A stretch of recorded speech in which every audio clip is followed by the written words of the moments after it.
Hello! You are all, no doubt, eagerly awaiting the latest inductee into the James Saw Hall of Fame, the latest in our 100 greatest artists of all time. Well, the latest inductee was born as Declan McManus in London in 1954. He moved to Birkenhead in the Merseyside area when he was 16 on the divorce of his parents. He got his musical genes mainly from his father, Ross McManus, who had been vocalist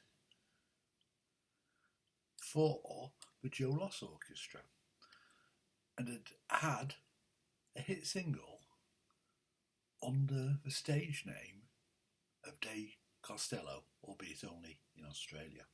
Yes, his son took his part of his stage name as his own name and called himself, when he became a professional musician, he called himself Elvis Costello. Elvis had some experience even working with his dad when his dad had a UK hit as Declan McManus with a TV advert song. I am a secret lemonade drinker. Everybody seems to know all about it, apart from me. Elvis, young Elvis, was on the track as a backing vocalist. Went up in Liverpool. He was originally in a folk duo, of all things. And he wasn't yet a full-time musician, of course. He was a data entry clerk and a computer operator in Liverpool. Then in 1974, he returned to London and got into the pub rock scene of the day, the burgeoning pub rock scene. Got a record contract in 1976 from Stiff at the advent of punk. He'd already been aping his dad by using the surname Costello, but now he chose the Christian name of Elvis out of homage to, of course, Elvis Presley. Although, if you looked at him, he was more influenced by Buddy Holly, hence the NHS glasses. And one thing Elvis Costello and Buddy Holly had in common, which Elvis Presley never did, they both wrote their own songs. Stiff were ideal for Elvis at this point. They had a number of acclaimed artists on their label, new wave punk artists on the way up, not just Costello, but also The Damned, Ian Jury and Nick Lowe. So the media paid a lot of attention to anybody on Stiff Records. Stiff Records, an early part of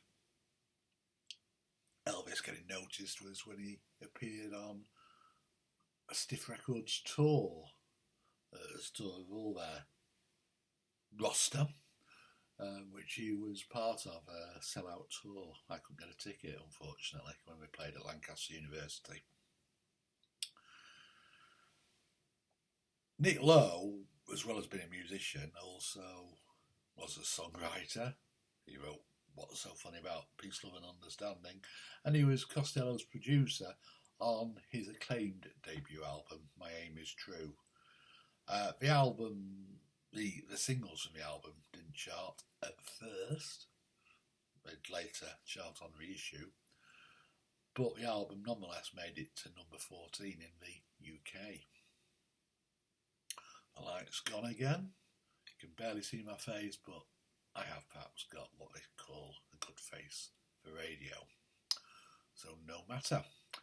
For the second album, he brought in the Attractions as a permanent backing band. The Attractions, an acclaimed band of brilliant musicians, Steve Naive on piano, Bruce Thomas on bass, and Pete Thomas on drums.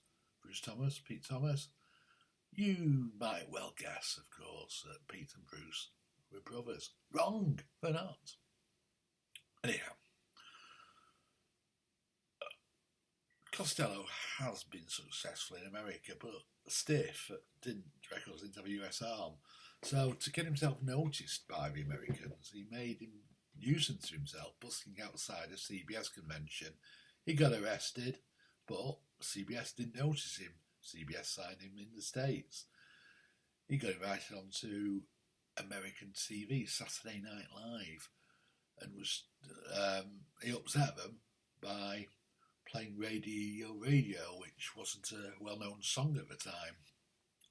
They banned him for 12 years.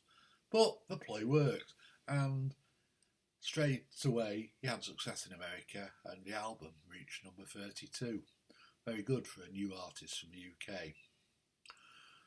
The US album included Watching the Detectives, which was a new track, not originally on the original UK version, but it was released subsequently as a single in the UK, and it was his first bona fide singles hit, number 15. Excuse me, I'm thirsty. Costa, if you want to pay any money to me for this product placement, you're very welcome.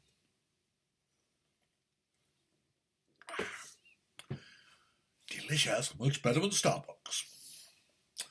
Anyhow, this year's model came out in 1978, which I regard as the best ever year for music. And it's the album which caused an 18-year-old James Saw to sit up and take notice. The best tracks were I Don't Want to Go to Chelsea and Pump It Up. Third album, Armed Forces, came out a year later.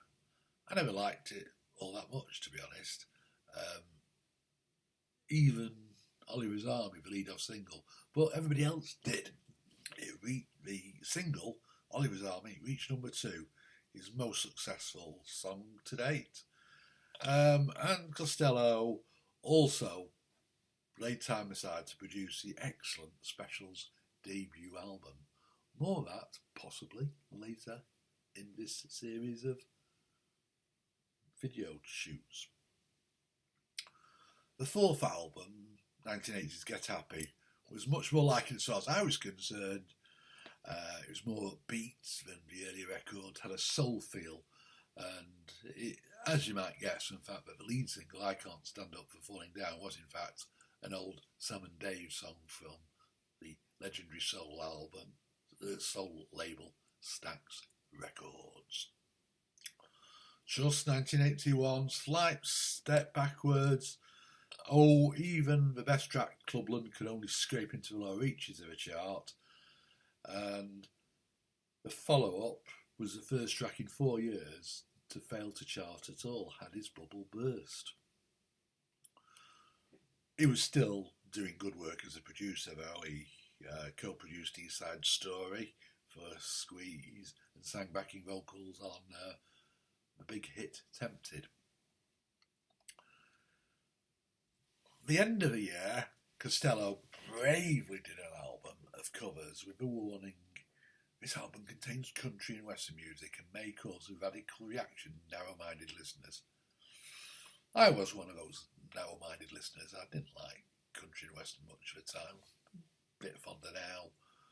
But other people did like it, and Good Year for the Roses was a surprise hit, reaching number 6, the song Good Year for the Roses.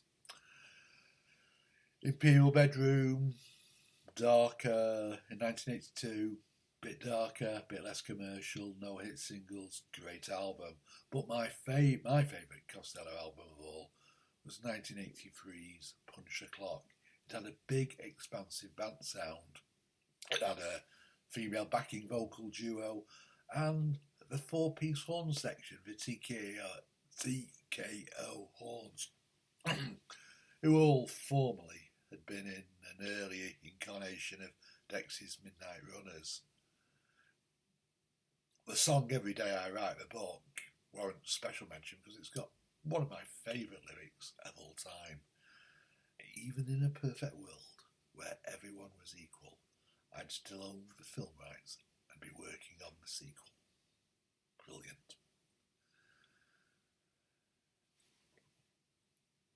was Costello's first top 40 hit in the US. 1985, he got a slot at Live Aid, but didn't make a big difference to his own career because he just did it as a solo artist, speed, a turnaround between bands, and he just did a cover of a Beatles song.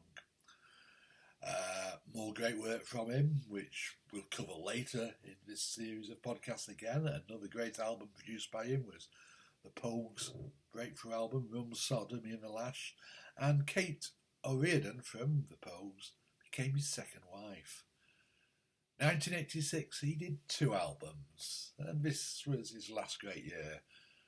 The best was the second one, Blood and Chocolate, the last great Costello album, a return to the punk feel of 78. It was this year's model revisited. And if there's a song anywhere which better conveys pure animal lust than I Want You, I've not heard it. No hits from it though. The record company dropped him. His first record for the new company was Spike. The key track was Veronica, which is most notable for being co-written with Paul McCartney. He did a few songs with Paul McCartney, but they never came out as expected in one album. Duets have just trickled out as extra tracks on Costello's albums and on McCartney's albums. Costello is still with us, still doing good records, not selling as much as before, obviously. Still touring. He was the last major artist me and Anne saw before this COVID nonsense.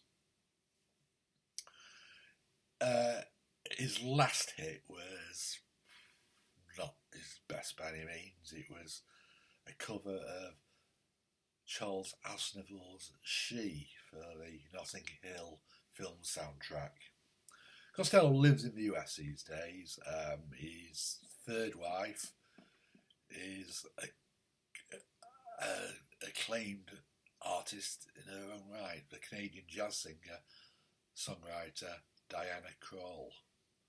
And in America he's often cropped up on TV, even he's done cameo appearances in TV shows such as The Brilliant Frasier, 30 Rock, and a guilty pleasure of mine, 2.5 Men. The hits are dried up, but he is still prolific, he's still good. In 2003, he made it into the Rock and Roll Hall of Fame. He's done 31 studio albums in total, including jazz and classical.